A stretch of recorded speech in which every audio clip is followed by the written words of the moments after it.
Mpenzi mtazamaji, msikilizaji wa kipindi pendwa cha mwongozo wa kujifunza Biblia, ni juma lingine tena tunakuja tena kujifunza somo zuri ambalo tumekuwa ni mfululizo wa vipindi vya mwongozo huu wa kujifunza Biblia.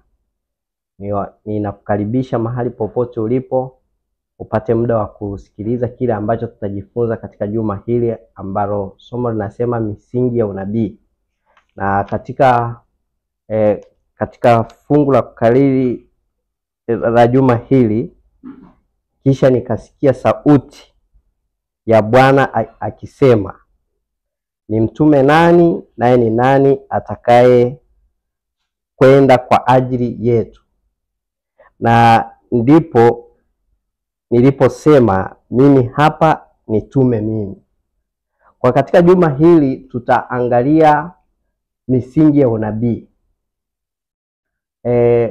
Miongoni mwa vitu ambavyo tutavijadili ni pamoja na kujua kwamba unabii msingi wake ni nini, misingi ya unabii kabla hatujafanya lolote. Katika juma hili nimeambatana na rafiki zangu kaka Ezron Julius na kaka Baraka David. Hawa ndio tutakuwa pamoja nao tukijadili somo hili la juma hili ambalo ni somo la 7. Sasa nimkaribishe kaka Ezron aweze kutupatia ombi ili tuweze kujadili vyema kwa uongozi wa Roho Mtakatifu. Amina. Tuombe. Tuna Baba yetu wa mbinguni, asante kwa rehema zako, asante kwa baraka zako, na asante kwa wema wako, zaidi kwa upendo wako uliotupenda muumbaji wetu. Umetupatia nafasi, muda, na vyote vikiwa ni vya kwako. Samehe maovu yetu, makosa yetu na dhambi zetu, ukituongoza sawasawa na ahadi yako Bwana. Tumekuomba na kukushukuru kupitia jina la Yesu Kristo Mwokozi wetu. Amina. Amen. Asante kwa ombi zuri kutoka kwa kaka Ezron. Somo letu linasema misingi ya unabii. Naam. Misingi ya unabii. Mmoja ya vitu ambavyo tutaviangalia katika siku ya leo ni pamoja na nabii Isaya. Hatutaacha kumzungumzia nabii Isaya na manabii wengine. Na vile vile tutarudi hata na kwenye kitabu cha Mwanzo ambao ndio msingi wa unabii wowote ule. Sasa tunaanza na nabii Isaya. Nabii Isaya kabla ya utakaso. Kuna utofauti gani uliojionyesha baada ya utakaso na kabla ya utakaso? Na hivi kuna athari gani ambayo naweza nikaonyesha katika utume ikiwa nitajishughulisha na kazi ya utume kabla sijapata utakaso, hata kama ninajua zile kanuni zinazohusiana na utume. Naam. Asante. Moja ya mambo ambayo tunaona kwa nabii Isaya ni moja ya watu ambao waliitwa wakiwa vijana kubeba jukumu zito. Na aliitwa kutoka kwenye ukoo wa kifalme kwa ajili ya jukumu hili. Alikuwa ni kijana tu mdogo na aliitwa katikati ya uasi kwa taifa la Israeli. Ni wakati ambapo taifa lilikuwa limepoteza mwelekeo, ulinzi wa Bwana umeondoka. Waashuru wanaikabili Israeli. Adui kutoka nje anapiga mbio kwa ajili ya kulikabili taifa la Israeli. Na tukumbuke kwamba Isaya anasema mwaka ule aliokufa mfalme Uzia nalimuona Bwana. Kabla ya hapo Isaya hatuthibitishi kwamba alikuwa amemuona nani? Amemuona Bwana. Lakini anasema anapokufa Uzia mwaka huo ndio Isaya anafanya nini? Anamuona Bwana. Kuna maana hapa kwa sababu tukumbuke kwamba wakati wa utawala wa mfalme Uzia taifa lilikuwa limestawi. Jeshi lilikuwa imara, hakuna nguvu yoyote ile kutoka nje ambayo ingeweza kulitishia taifa la Israeli.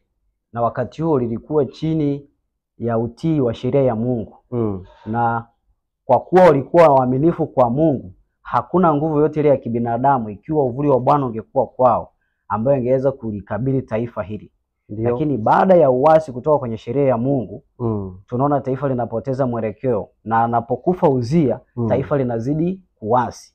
Sasa Isaya kama nabii kama kijana nabii anaangalia namna ambavyo taifa limeasi na namna ambavyo nguvu za maadui kutoka nje zinakabili taifa, anaingia kwenye mtanziko mkubwa, anaingia kwenye wasiwasi.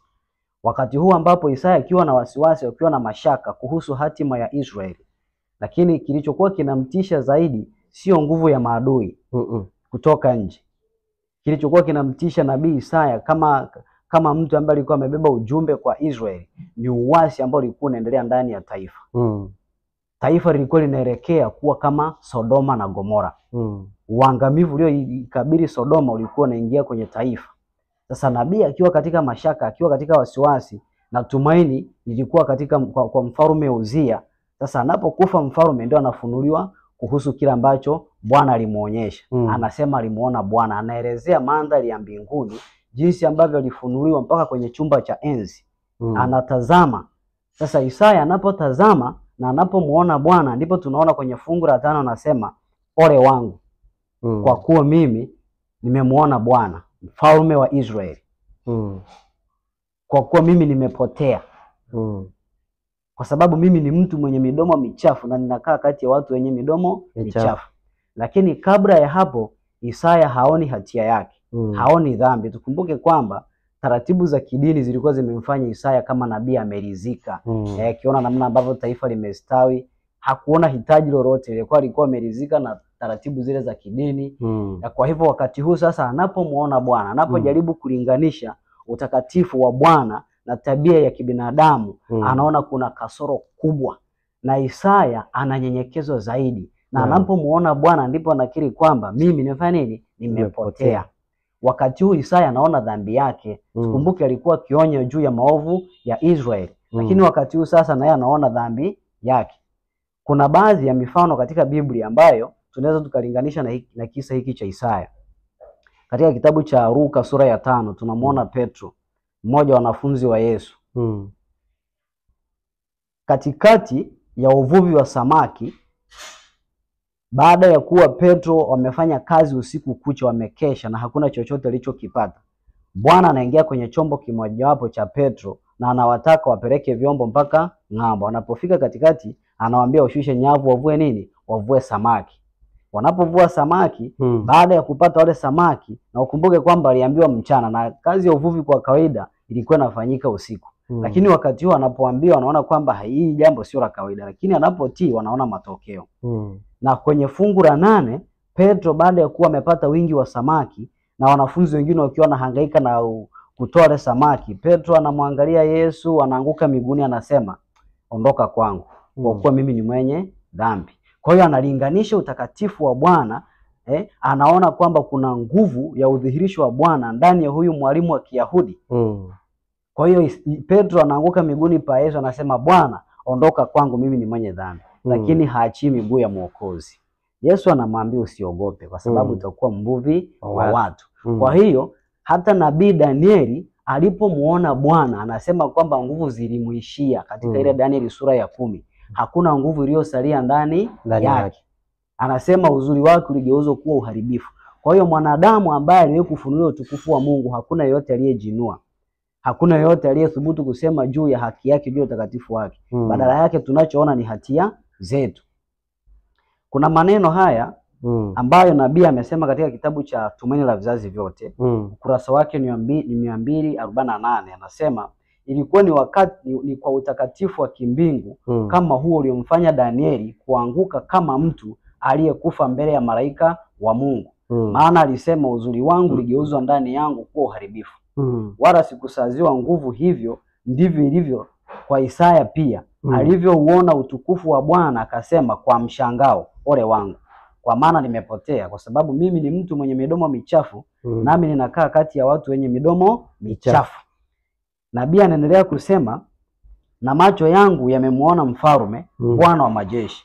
Ni katika ile Danieli sura ya 10 fungu la 8, na ni katika Isaya sura ya 6 fungu la 5. Anasema ubinadamu pamoja na udhaifu wake wa dhambi uliletwa katika ukinzani kati yake na ukamilifu wa uungu, naye akihisi mwenye kupungua na asiye mtakatifu kabisa na uweza wa Mungu. Petro alihamaki, ondoka kwangu, kwa kuwa mimi ni mtu mwenye dhambi. Kwa hiyo hivyo ndivyo ilivyokuwa kwa wale ambao waliweza kuona kuhusiana na utukufu wa Bwana. Lakini sasa Isaya anaingia kwenye kazi ya utume kabla hajatakaswa. Tukumbuke kwamba hakuna chochote ambacho tunaweza kufanya isipokuwa tumepewa nguvu na nani? Na Bwana. Kwa sababu hata wakati ujenzi wa hekalu, ujumbe kwa Zerubabeli ulikuwa kwamba kwa sababu si kwa nguvu wala kwa hekima, ila ni kwa Roho wangu. Kwa hiyo ni kwa Roho Mtakatifu. Na tukumbuke kwamba hata katika kitabu cha Matendo ya Mitume wanafunzi walihakikishiwa kwamba wasiondoke kwenda kupeleka ujumbe mpaka wafanye nini? Wavikwe uwezo, wapewe nguvu.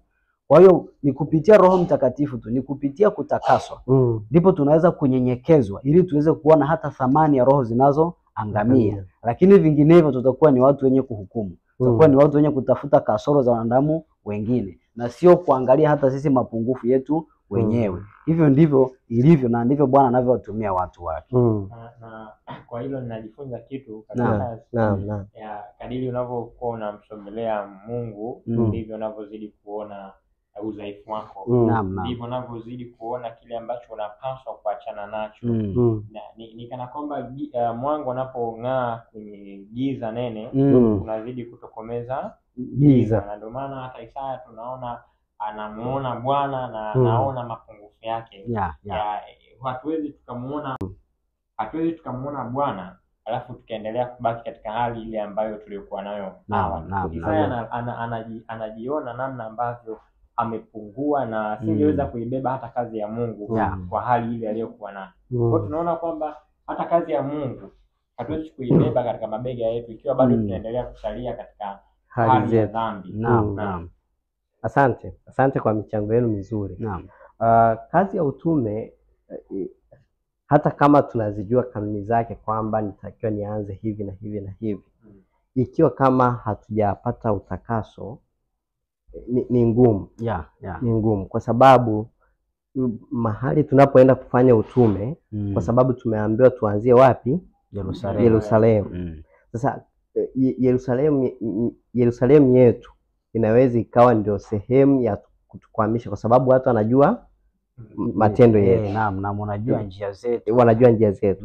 Kwa chochote nitakachokizungumza kama familia haijakikubali, jamii inayonizunguka haijakikubali kwa sababu ya mienendo yangu, nitakuwa ninatwanga maji kwenye kini. Hakuna chochote kitakachotendeka. Na hii inatuhakikishia kwamba kabla haujaenda kushuhudia nje, jienda kwa mataifa, angalia Yerusalemu. Na kama ukishindwa Yerusalemu, ukishindwa nyumbani, kwa mataifa hauwezi. Amina. Kwa hiyo hii pia inatuhakikishia kwamba ni lazima tuanzie wapi? Nyumbani. Naam, asante. Ni kitu gani tena tunachojifunza katika somo hili? Tunaona kwamba wazazi wetu wa kwanza baada ya kula lile tunda la ujuzi wa mema na mabaya, Mungu aliwatoa katika bustani ya Eden. Hivi ni kweli tunapokuwa tumesamehe watu ni tunatakiwa tuwaweke mipaka ya mahusiano ili tusikosee? Ni nini Mungu alichokusudia hasa? Na tukizingatia kwamba bado Mungu aliweka ulinzi kwenye ile njia ya kufikia mti wa uzima. Na pale inasema Biblia inatuhakikishia kwamba malaika waliweka utukufu pale, makerubi ambao walijaza utukufu pale. Tukiangalia na Ufunuo 18 anasema kwamba malaika akaja na utukufu mwingi. Inahusianaje na habari ya ule utukufu ulioonekana pale na utukufu wa ujumbe wa Ufunuo 18 ambao unahitimisha kazi ya utume? Karibu. Katika hilo swali ambalo kaka Chazi umejaribu kuliuliza, tunajifunza vingi kupitia bustanini pale Edeni, ambapo tunashuhudia anguko la mwanadamu, lakini pia tunashuhudia pia Mungu akifunua mpango wa ukombozi. Tunaona namna ambavyo pia Mungu alitamani mwanadamu aishi kwa mfano wake, akiakisi tabia yake njema. Lakini tunaona pia kazi ya muovu ambayo ya udanganyifu ambayo ilianza tangia akiwa mbinguni. Tunaona namna ambavyo anawashawishi wazazi wetu na kisha wanakula tunda na hatimaye wanaharibu ule kusudi la Mungu la mwanadamu aishi katika mapenzi ya Mungu. Amina. Lakini tunashukuru, tunaona pia katika bustani ya Edeni namna ambavyo Mungu alikuwa na upendo. Katika Mwanzo 3:15 anaweka mpango wa ukombozi hadharani. Namna ambavyo mwanadamu ataokolewa. Anasema nami nitaweka wadui kati yako na huyo mwanamke, kati ya uzao wake na uzao wako, huo utakuponda kichwa nawe utakuponda kisigino. Ni namna ambavyo Bwana alikuwa akiahidi jamii ya mwanadamu ukombozi. Na tunaona kwa kosa lile ambalo lilifanywa, tuliona namna ambavyo Eden isingelikuwepo tena kwa sababu hawakupaswa tena kuishi Edeni. Na namna ambavyo tunaona Mungu akuchipusha miti ya ujuzi wa mema na mabaya na mti wa uzima. Na tukumbuke mti wa uzima ulikuwepo pale pia. Kiasi cha kwamba kama wanadamu hawa walikula tunda la ujuzi wa mema na mabaya ambalo waliambiwa wasile, kama wangelejea na kuchuma tena mti wa ujuzi wa uzima, matokeo yangekuwa ni mabaya sana kuliko hata tunavyoyaona sasa matokeo ya dhambi. Lakini namshukuru Mungu kwa sababu uongozi wake Mungu ni wa upendo. Alafu ana uhuru wa kuchagua. Anatupatia uhuru wa kuchagua. Na ndio maana hata Adam mama Hawa alipokuwa analikaribia tunda, hakuna mtu ambaye alikuwa anamshika kwa nguvu. Mungu ni Mungu wa upendo. Kwa hiyo anatamani kuona viumbe vyake tukimtii kwa hiari. Na tokeo lile tunakuja kuliona ni baya, na tunaona matokeo ya dhambi mabaya sana. Na ikiwemo ni fumbo ambalo kila siku tumekuwa tukitembelea nalo, fumbo la kifo.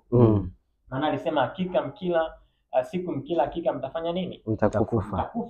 Kwa hiyo tunaona matokeo hayajaepukika ya dhambi.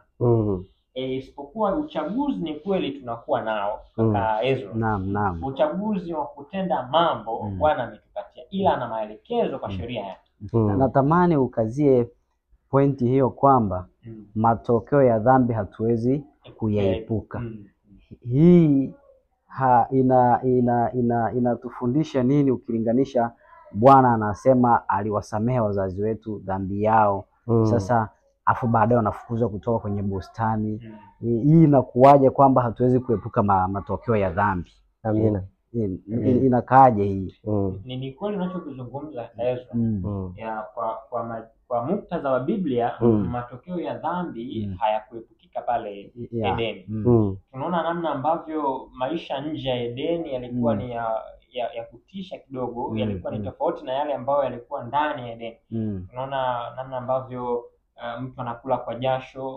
Tunaona namna ambavyo mwanamke anazaa kwa uchungu, lakini pia mbaya zaidi tunakishuhudia kifo. Ili hali Bwana alikuwa amewasamehe kabisa jamii ya wanadamu na kuweka mpango wa ukombozi. Kwa hiyo inatuambia nini kwenye maisha yetu? Ni kwamba uchaguzi wa kutenda mema au mabaya uko juu yetu. Lakini tutakapoamua kuchagua uovu na kutenda mabaya, matokeo ya dhambi ile ambayo tutakuwa tumetenda, ni kweli kabisa Bwana atatusamehe. Lakini huenda matokeo yasifanye nini? Yasiepukike. Na mfano labda tutolee, labda mtu umeenda kufanya uzinzi nje ya ndoa, au umefanya zinaa na bado haujaingia kwenye ndoa takatifu. Unapoenda kufanya unaweza ukakutana na magonjwa haya ya zinaa, ikiwemo ukimwi na kadhalika. Ni kweli utapata ukimwi, lakini utakaporudi kwa Bwana utasamehewa. Lakini ule ugonjwa unaweza usifanye nini? Usiondoke. Matokeo ule ugonjwa yatadhihirika. Hichi ndicho ambacho tunakiona. Lakini najaribu kuangalia pia namna ambavyo shetani alitetemeka, namna ambavyo Bwana alianzisha mpango wa ukombozi pale Edeni. Akasema nitaweka uadui. Yani Bwana alipenda kwa sababu hakutaka jamii ya wanadamu iungane na shetani Lucifer kumpinga nani? Mungu. Kwa hiyo Bwana akasema hapana, nitaweka uadui na mpango wa ukombozi, kwamba mkombozi atakuja naye atamponda kichwa. Alikuwa akiahidiwa Masihi ambaye ni Kristo Yesu. Amen. Nukuu kutoka katika kitabu cha Wazee na Manabii inasema maneno yafuatayo: Anasema kwamba shetani aliposikia kwamba uadui unapaswa kuwepo kati yake na mwanamke na kati ya uzao wake na uzao wake, alijua kwamba kazi yake ya kupotosha asili ya mwanadamu ingekatizwa. Kwa hiyo alivyoona tu Bwana ameweka uadui, shetani alijua kabisa kazi yangu ya udanganyifu na kuidondosha jamii ya wanadamu ili kumwasi Mungu hatimaye ingekatizwa. Lakini kwa upande mwingine pia, kwa sababu aliona kabisa shetani kwamba Kristo atashuka kumkomboa mwanadamu. Lakini baadaye shetani, katika kitabu hiki anasema shetani alishangilia pamoja na malaika zake kwamba baada ya kusababisha anguko la mwanadamu angeweza kumwangusha mwana wa Mungu kutoka katika nafsi yake iliyotukuka. Nafasi yake iliyotukuka. Kwa sababu alijua kwamba kwa Kristo Yesu kuja kuvaa mwili wa kibinadamu angetumia tena nafasi hiyo kuweza kumwangusha pia nani? Kumwangusha Kristo. Kwa hiyo tunaona namna ambavyo pia anasema kwamba alitangaza kwamba mipango yake hadi sasa ilikuwa imefaulu duniani na kwamba Kristo atakapojitwalia asili ya kibinadamu anasema yeye pia angeweza kushindwa na hivyo ukombozi wa jamii iliyoanguka ungezuiwa. Kwa hiyo tunaona namna ambavyo shetani anajaribu kupinga kazi ya ukombozi kuanzia Edeni na hata sasa anajaribu kuendelea kuipinga kwa kuhakikisha kwamba sheria ya Mungu inakandamizwa chini. Kuna pointi pia natamani tuendelee kuizingatia kuhusiana na kile ambacho ulikuwa umezungumzia kuhusiana na matokeo ya dhambi. Katika Wagalatia sura ya 6 na fungu la 7, Mtume Paulo anasema msidanganyike, Mungu hadhihakiwi. Kwa kuwa chochote apandacho mtu ndicho atakachovuna. Kupitia asili tunafundishwa kwamba matokeo ya dhambi hawezi kufanya nini? Hawezi kuepukika. Siku zote unapopanda mbegu ni lazima yote. Kwa hiyo tunapotenda dhambi lazima tushuhudie matokeo ya dhambi, na dhambi hata iwe ndogo matokeo yake ni dhahiri. Lakini pia hili linatudhihirishia kwamba kila ambacho Mungu alikuwa amesema kisingeweza kufanya nini? Kubatilika. Ni lazima tuelewe kwamba mafanikio yoyote yale yanakuja kwa kutii tu kile ambacho Mungu amesema. Baada ya hawa wazazi wetu kuasi, na kwenye Mwanzo 3 fungu la 22 na 23 na 24 ndio Bwana anawatoa kwenye bustani ya Edeni. Lakini wazee na manabii imeeleza kwamba walitamani kwenye ile sura ya majaribu hadi anguko, sura ya 3 kwenye kitabu cha wazee na manabii, walitamani kubaki kwenye bustani ya Edeni na walimsihi Mungu kwamba wasingeweza kuvunja tena uaminifu wao na kurudi katika hali hii ambayo walikuwa nayo. Lakini kwa sababu ya rehema za Mungu, bado Mungu ambaye anaona mbali zaidi alijua kwamba hao wakibaki humo wanaweza kufikia mti wa uzima kama ambao umesema. Na ndio ilikuwa kusudi la shetani, kwamba wakiufikia mti wa uzima wao wenye dhambi wasio kufa. Hebu shuhudia matokeo ambayo tunayashuhudia sasa hivi yaliyosababishwa na dhambi: vifo, wanaume kuua wanaume wenzao, mauaji, umwagaji wa damu. Kama vingekuwa vinaendelea hivyo kwa mwanadamu ambaye alikuwa amekula matunda ya ujuzi wa mema na mabaya alafu akaufikia mti wa uzima, yani mateso yangekuwa ya aina gani ukilinganisha kwamba wanadamu angekuwa hawafi. Kwa hiyo bado kile kilichotamkwa na Bwana kwamba watoke kwenye bustani wa Edeni bado ilikuwa ni rehema ya wanadamu. Ni sehemu ya ukombozi, ni sehemu ya mpango wa ukombozi wa Mungu kwa mwanadamu, na ulikuwa ni wito wa hukumu ya upelelezi. Ilikuwa ni Bwana aliyohitaji hawa wanadamu waende, watoke nje ya bustani ya Edeni, waende kujipeleleza. Na hawakutoka huku ili wakakae. Waliambiwa kwamba kwa nguvu, Adamu aliambiwa kwa jasho utakula, michongoma na miiba itakuzalia. Lakini mwanamke aliambiwa utazaa kwa uchungu. Hii haikuwa kazi ya laana kwao, bado ilikuwa ni rehema za Mungu kwamba katika kufanya hivi iwaondolee kila ambacho wangekiendeleza, kwa sababu kama wangekaa tu bila kazi wangeendelea kufanya vibaya zaidi. Lakini kazi ingewafanya kidogo kukua busy na kazi, ili wasije wakarudi kwenye harakati hizo kuzidi kuharibu zaidi. Bado tunaona kwamba ni kwa ajili ya rehema za Mungu. Kwa hiyo Bwana na atusaidie kwamba tuepukane na dhambi. Ni lazima ifikie hatua tuache dhambi. Dhambi matokeo yake ni makubwa na ni ya gharama kubwa. Iligharimu kifo cha Mwokozi. Kwa ni lazima tuiache dhambi. Asante. Moja ya vitu ambavyo vingine ambavyo tunajifunza kwenye hili somo kama ambavyo mmetoka kujifunza ni mpango mzima wa ukombozi. dhima kuu ya Biblia ni mpango wa ukombozi. Sasa maono ambayo Isaya aliyaona yanafanana na maono aliyoyaona Ezekieli, yanafanana na maono aliyoyaona Nabii Yohana na Mtume Yohana katika kisiwa cha Patmo. Sasa katika hayo maono make dhima kuu ya Biblia hata hayo maono nayo yanatufundisha mpango wa ukombozi. Yale maono yanatufundisha nini kuhusiana na mpango mzima wa ukombozi? Ni vizuri tuelewe, kwa sababu tusipoelewa hata wokovu wetu utakuwa hatarini. Biblia nzima ni maelezo ya ahadi iliyopo katika kitabu cha Mwanzo sura ya 3 na fungu la 15. Yaani maelezo yote haya yamejikita katika Injili, katika ujumbe, Injili ya milele, ujumbe huu uliohubiriwa katika bustani ya Eden na Mungu mwenyewe. Maelezo yote ya Biblia yanakita mizizi pale, kwa sababu pale ndo tunaona ahadi ya kwanza ya mkombozi. Kwa hiyo maelezo yote ya Biblia yanajikita pale, na kama ulivyosema dhima kuu ya Biblia inaelezea mpango wa ukombozi. Na tutakuja kugundua kwamba Biblia nzima inasimulia kuhusiana na Mwokozi.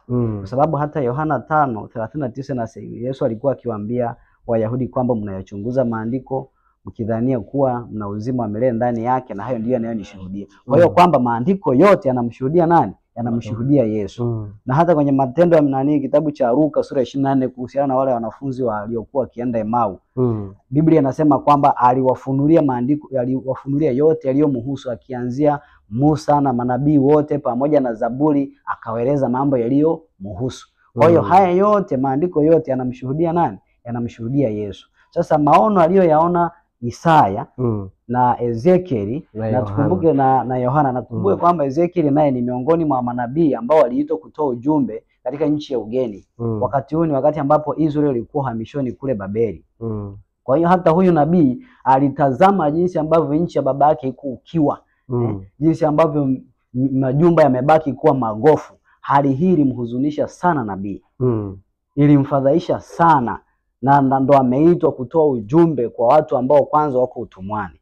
Sasa katika kufadhaika, katika mfadhaiko huu ndipo Bwana anapomtokea Ezekieli, na yeye anapewa maono, anatazama kwenye chumba cha enzi. Na lugha ambayo anaitumia Ezekieli katika kuelezea ni lugha ambayo inavutia zaidi. Anaelezea kuhusiana na viumbe wanne. Kwa kila kiumbe ana sura tofauti tofauti. Ukisoma katika ile Ezekieli sura ya kwanza, ukianzia fungu la kwanza mpaka fungu la 10 na ukiendelea, yote hayo ni maelezo kuhusiana na hao viumbe ambao Ezekieli aliwaona. Lakini tunachojifunza ni nini? Ni jinsi ambavyo Mungu kwa rehema zake aliwahakikishia hao manabii juu ya ulinzi wake, juu ya ukombozi wake na utunzaji wake kwa wanadamu. Kwamba wako katika hali ya mtanziko, lakini Bwana anawaletea tumaini. Bwana anawathibitishia, kama alivyomthibitishia Isaya kwamba bado mimi ni mfalme, ninatawala. Anamthibitishia hata nabii Ezekieli kwamba jinsi ambavyo hata Ezekieli aliona magurudumu jinsi yalivyokuwa akienda, kwa sababu anasema aliona gurudumu ndani ya gurudumu, na magurudumu yote haya akielezea hata hao viumbe jinsi walivyokuwa kienda, wanaenda wote kwa pamoja. Inatuonyesha jinsi ambavyo Bwana anatawala matukio yote ulimwenguni, msukosuko wa vita, mataifa yanayotawala kwa udhalimu, yote haya yanathibitishwa kutoka kwenye chumba cha enzi. Mamlaka yote yanatoka kule. Hakuna chochote ambacho kinafanyika kwenye ulimwengu huu ambacho Bwana hajaona au hajaruhusu. Kwa sababu kama Biblia inatuambia kwamba shomoro mmoja anapoanguka, Bwana anajua kwamba ameanguka. Hata kinda la ndege ile ambalo tunadhania kwamba hili kwa Bwana si kitu, lakini Bwana anatuhakikishia kwamba anafanya nini? Anajua kwamba limeanguka, ambaye anajua idadi ya nywele zetu. Kwa hiyo haya ni maono ambayo yanatuthibitishia, na ukilinganisha na yale ya Yohana, anasema anamuona mwana kondoo anatembea katikati ya vile vinara 7. Ambao tunazungumzia vile vinara 7 ni makanisa 7. Kwa hiyo Yohana anathibitishiwa kwamba Yesu ndiye anayeongoza makanisa yote. Haya maono kama ambavyo tutasoma nukuu katika kitabu cha Shuhuda kwa Kanisa, ni kitabu cha 5. Tusikilize jinsi ambavyo nabii anaungana na manabii wenzake kwa kutuelezea kile ambacho maono haya yanatufundisha. Anasema maono yaliyotolewa kwa Ezekieli wakati ambapo akili yake ilikuwa imejawa na maono yenye kuhuzunisha. Aliona nchi ya baba zake ikiwa ukiwa, jinsi jiji lililokuwa limejaa watu. Nabii anatuelezea kwamba lakini watumishi wa Mungu hawapaswi kujitumainia wenyewe katika hali ya dharura kubwa.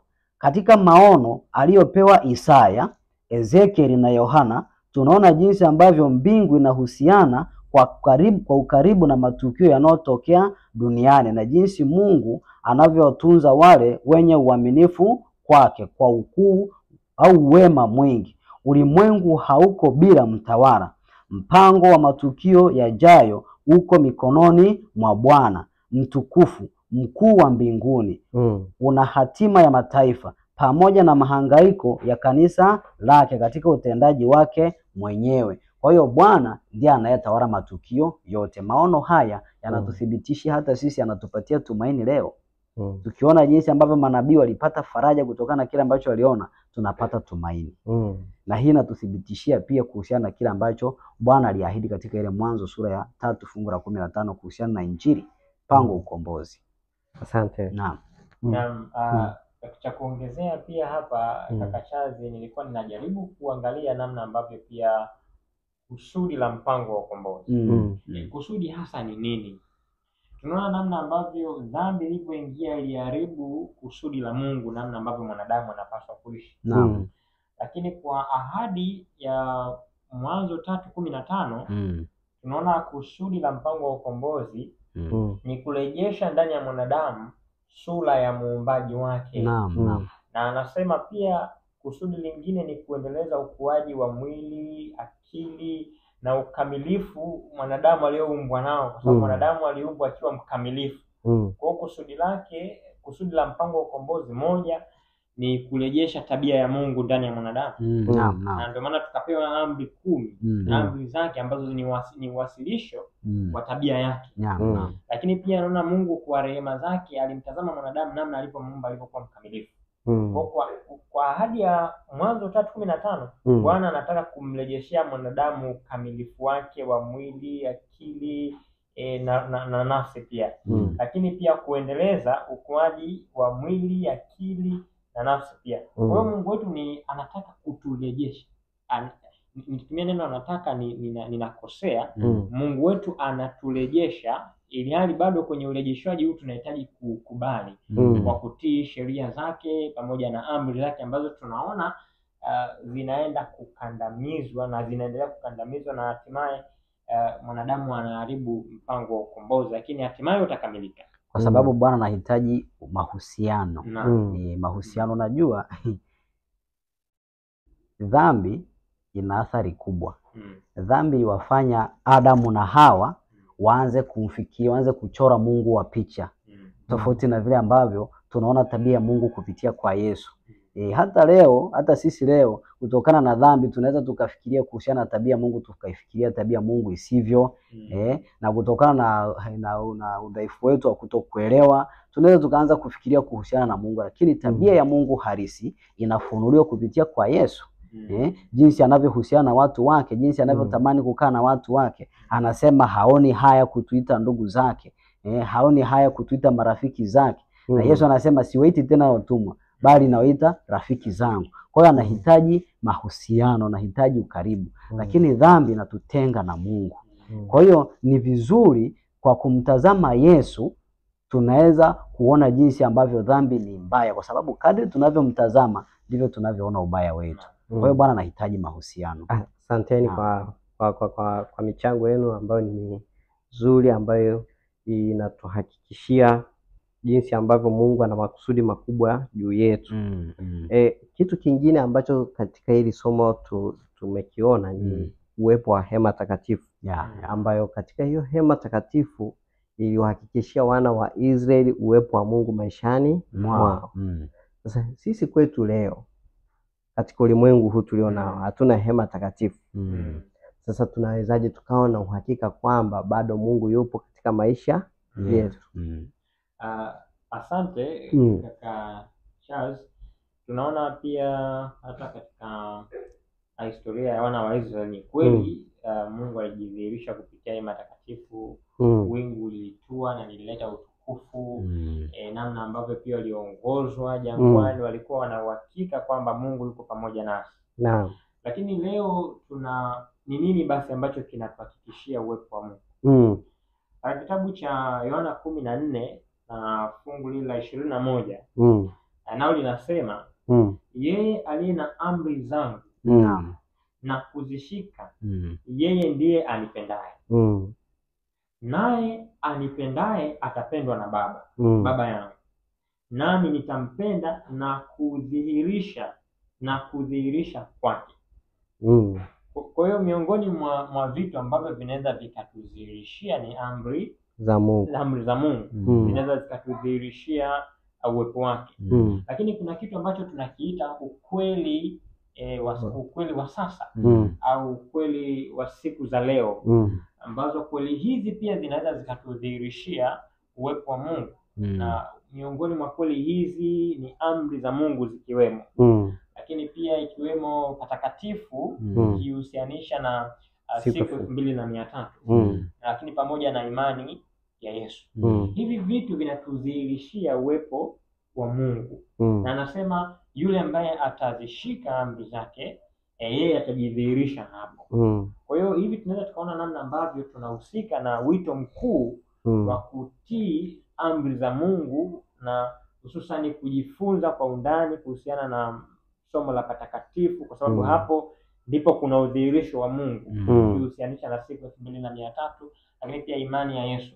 Hivyo ni vitu ambavyo tukivitazama kwavyo tunaweza tukaona udhihirisho wa Mungu. Naam, asante.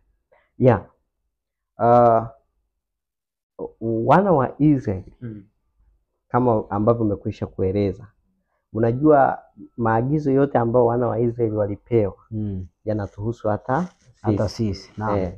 Katika masomo ya asubuhi ambayo tumekuwa tukijifunza, na mpenzi msikilizaji, nipende kukusihi, kuna masomo mazuri ya kesha la asubuhi, Muinue Yesu, yameeleza kwamba kuna uhakika wa kuwepo na Yesu katika maisha yetu. Maagizo ya wana wa Israeli yanatuhusu na sisi leo. Tusije tukajiweka pembeni kwamba hayatuhusu, kwa sababu Mungu wa Israeli ndiye Mungu wetu leo. Kwa hiyo kila alichokizungumza, na amesema kwamba hana kigeugeu. Kwa hiyo vyovyote vile ambavyo alivyoviagiza vinatuhusu pia. Sasa hatutaacha kuzungumzia anguko la shetani. Naam. Anguko la shetani ndio limeletelezea haya yote. Na isingekuwa anguko la shetani, haya mengine tusingeyajadili. Ingekuwa tunajadili mambo mengine tu ambayo kwa mpango wa Mungu pengine tukishinda dhambi tutayajadili vizuri. Naam. Sasa ushindi, injili inatuhakikishiaje ushindi dhidi ya anguko la shetani? Naam. Hii moja kwa moja, unajua Mwanzo 3 fungu la 15 inapaswa itufundishe vingi. Pale ndipo kuna uhakikisho wa kupondwa kichwa cha shetani. Kwa hiyo maana yake ni kwamba hivi ukipondwa kichwa nini kitasalia? Hamna kitu. Yaani pale ndo kilikuwa kinatangazwa kifo cha nani? Kifo cha shetani. Kwa sababu kwa tangazo hili alijua moja kwa moja kwamba ufalme wake upo katika hatari kubwa. Na wakati huu ndipo alipojua kuhusiana na Mwokozi, na akajipanga kwa ajili ya kumwangusha Mwokozi. Na katika harakati zake zote alipoona Yesu amezaliwa, shetani alijua kabisa kwamba hapo ufalme wake uko hatarini. Akachochea nguvu za watawala waliokuwa duniani, wakawaangamiza watoto ambao walikuwa chini umri ule ambao ulikadiriwa kwamba ndio Yesu alizaliwa. Watoto wakachinjwa. Hii yote ilikuwa ni kusudi la shetani, kwamba kila ambacho Mwokozi alikuwa ameandikiwa, jinsi ambavyo kifo chake kingekuwa cha aibu na cha kikatili, jinsi ambavyo hukumu ya dhambi ingedhihirishwa katika msalaba. Na tunadhihirishiwa msalaba, ambayo hii ni nguvu ya Mungu. Katika kile kisa cha Hesabu 21 ukisoma ile fungu la 6 na la 7, kwamba Musa baada ya wana wa Israeli kumnungunikia Mungu aliutuma nyoka wa moto, wakawagonga visigino, wakawang'ata, watu wakafa. Watu wakamlilia Musa wakasema, tumefanya dhambi, tumemwasi Bwana pamoja na wewe. Utuombea tuondolee nyoka hawa wa moto. Bwana akamwagiza Musa, tengeneza nyoka wa shaba, umuinue. Kila atakayegongwa na atakayeng'atwa na nyoka akimtazama nyoka wa shaba anaishi. Hii inatuambia nini? Tazama uishi. Na utazame wapi? Juu ya msalaba. Na Yesu alikuja kudhihirisha hili, akasema katika Yohana kwamba nikiinuliwa juu kama vile nyoka wa shaba alivyoinuliwa jangwani, mwana wa Adamu hana budi kuinuliwa ili wote awavute wote kwake. Kwa hiyo kila ambaye aling'atwa na nyoka akatazama juu ya nyoka wa shaba aliishi. Lakini kulikuwa na watu wakijaribu kujilinda chini leo sing'atwe na nini? Na nyoka. Hii inajaribu kutuonyesha namna tunavyojaribu kujitahidi kwa nguvu zetu kuepukana na dhambi. Lakini wakati huo ndipo tunaona namna tunavyoanguka zaidi.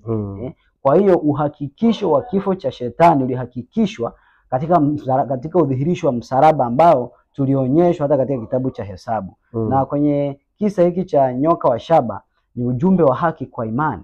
Hakuna chochote ambacho kwa asili kilikuwa katika nyoka wa shaba jangwani.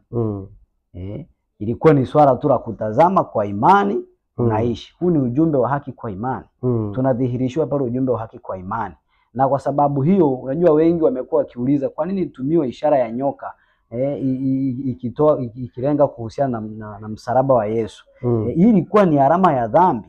Kwa sababu Biblia inasema kwenye Wakorintho wa kwanza sura ya 5 kwamba fungu la 8 kwamba Yesu alifanyika dhambi kwa ajili yetu ili sisi tupate kuwa haki ya Mungu katika yeye. Kwa hiyo ile ishara ya nyoka wa shaba ilikuwa ni ishara ya Yesu kufanyika dhambi. Yeye asiyejua dhambi alifanywa dhambi kwa ajili yetu. Kwa hiyo ni kupitia kumtazama Yesu, ni kupitia kifo cha Yesu. Kwa sababu baada ya Yesu kufufuka ndipo alipotangaza kwamba kuu wapi wewe mauti kushinda kwako? Kwa hiyo Injili inatuhakikishia wokovu kwa vile ambavyo tunaona katika Mwanzo sura ya 3 fungu la 15 kwamba hatimaye nyoka atapondwa kichwa. Bado kama alivyoponda kisigino cha uzao mwanamke na namna ambavyo bado anaendelea kuwafanya wanadamu wa muasi Mungu, lakini uhakikisho huko pale pale. Injili ni uwezo wa Mungu letao wokovu. Katika Warumi sura ya kwanza ukisoma fungu la 16 na 17 na anasema haki ya Mungu imedhihirishwa ndani ya hiyo Injili toka imani hata imani. Ambayo hiyo ni uwezo wa Mungu. Na Injili ambayo tulikuwa tunaizungumzia ambayo hata Paulo anasema kwamba mimi Paulo nilitengwa kuwa mhubiri wa Injili ya Mungu ni kuhusiana na Yesu. Kwa sababu mtume Paulo anasema kwamba ahubiri Injili ya Mungu ambayo ilikuwa inamhusu mwana wake ambaye aliahidiwa tangu zamani kwa vinywa vya manabii. Kwa hiyo Injili ambayo ni Injili ya milele ambayo ni ujumbe wa malaika watatu haukuanza kuhubiriwa leo. Ulihubiriwa toka Edeni. Ujumbe wa haki kwa imani. Kwa hiyo ni namna ambavyo Injili inatuhakikishia ushindi dhidi ya dhambi. Na mwisho wa siku ni kwamba inatakiwa ifikie hatua dhambi ikome katika maisha yetu. Kwa sababu tunatakiwa kujua kwamba Yesu anapokuja haji kubadilisha tabia. Ni lazima tuanze kuishi utakatifu hapa duniani. Ni lazima tuanze ushindi wa dhambi hapa duniani. Unajua wengi wanasema kwamba tunaokolewa kwa neema. Na hii inawapa watu kwamba wanaweza wakaendelea kutenda dhambi lakini mwisho wa siku wafanye nini? Wakaokolewa. Haiko hivyo. Haiko hivyo. Patakatifu, hema ya patakatifu ipo kutuonyesha jinsi ambavyo mwanadamu anatakaswa. Mwanadamu anaonyesha utakaso jinsi unavyofanyika hatua kwa hatua katika hema ya patakatifu. Kwa hiyo hii inatuhakikishia kwamba ni lazima ifikie hatua tunapoingia katika chumba cha patakatifu tuwe tumeshinda dhambi. Kwa sababu pale ndipo mwanadamu anapotukuzwa, anapokuwa anatii sheria ya Mungu. Na kwenye chumba cha patakatifu ambapo Yesu anasema kwenye Yohana 12:26 kwamba mtu akitaka anasema mimi nilipo ndipo na mtumishi wangu atakapo kuwepo hapo. Kwa hiyo sasa hivi Yesu yuko wapi?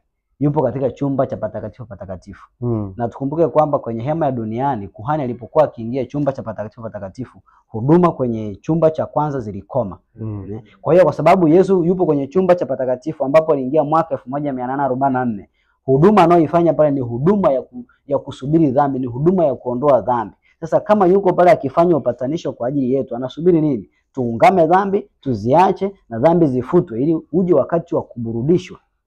Vinginevyo kama tukisema tutasalia katika dhambi alafu tutakuja kuokolewa, kwenye hukumu ya upelelezi kwenye Mambo ya Walawi sura ya 23, mtu ambaye hakujitesa nafsi wakati ule wa sikukuu ile ya upatanisho ambayo ilifanyika mara moja kwa mwaka, kuhani alipotoka chumba cha patakatifu, huyu ambaye alikuwa amebaki na dhambi alipaswa kukatiliwa mbali. Hiyo inatuonyesha kwamba kuhani wetu mkuu anapotoka katika chumba cha patakatifu, kila kesi itakuwa imefanya nini? Imeamuliwa. kwa mauti au kwa uzima. Hii ni namna ambavyo Injili inatuhakikishia ushindi wa dhambi. Asante. Naam. Kaka Hezron amezungumza kitu kizuri sana, lakini nilitamani kumwacha msikilizaji na jambo fulani. Unajua tuna sababu nyingi za kumwabudu Mungu na kuzingatia taratibu zake. Lakini miongoni mwa sababu kubwa ambayo inampa Mungu haki ya utawala na haki ya kuweka mpango wa ukombozi, kumrejesha tena mwanadamu kwenye miliki yake na kumtawala.